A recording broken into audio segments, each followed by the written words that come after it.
voina chuan guitar lesson thar kan zir lenga voina kan zir tur chu Daduhin ka hmangaih che ti hla sakha Perhdan kan en don ni masabera chuan E in kan langa asanga A ahniama B minor a C sharp minor G sharp minor chuan E7 hi kan hmang bawk ang a masabera chuan a intro hi kan enanga a intro a hian chord progression hi pakhat kan nei nga chu E A B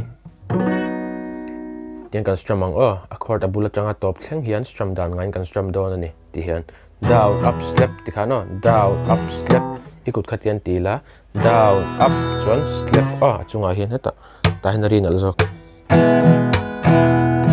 ti khan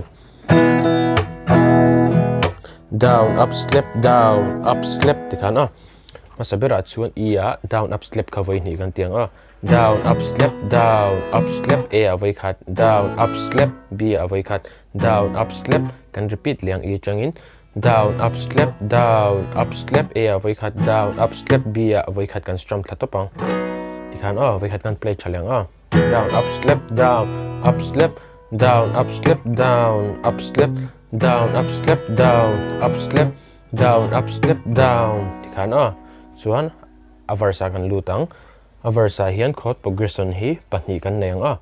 chuan a pahnih na hi chord progression hi first progression kan repeat nuwa hian second progression hi kan tidang lam dewang tina kalang C sharp minor G sharp minor A E tina kal don ni chord tina down up step kha voi khat chau kan tiang mong chain kan sa chinang eng tin ngai veang che mo ti khana kalang eng tin ngai veang che mo ti khana kal don ni chuan second progression E A E B tina kal liang voi khat chau ta point down up step kha voi khat chau kan tilang lan che I lam hmangaih bia thu ti khana kalang first progression kan lut liang ngai bokin min dem long che o lung rum ti thleng kha nianga chuan second progression kan tidang lam tur chu E B E ti khana kalang kam hmangaih che ti khan a top E a khan voi ni kan ti don ni chu voi khat kan sa chaliang verse eng tin ngai veang che mo lan che I lam hmangaih bia thu min dem lo che o lung rum kam hmangaih che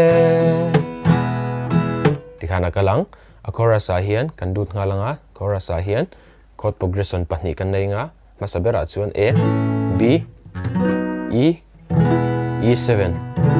A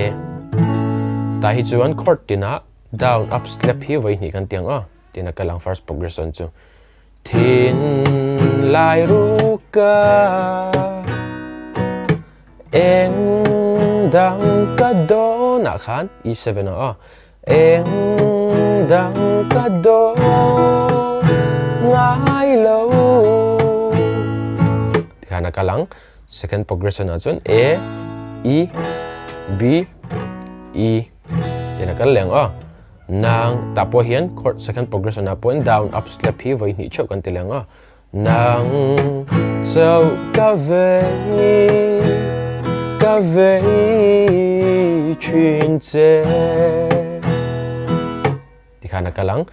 a chorus hi voi khat ka sanon lenga chuan second verse kan lut don ni second verse kan lu ma hian a intro hi voi khat kan play leng tina kalang thin lai ru ka eng dang ka do ngai lo nang chau ka vei chin che intro A down up step voi khat down up step down step down chuan second verse I hmangaih an ka nem lo chu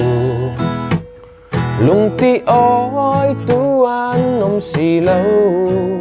min giót la cắt sụi lung ru cầm hmangaih che thiên lai ru ca em đang ca đó ngái lâu nàng châu ca về chuyện chế thad verse le do na po anh cho lu le ze ukhani mai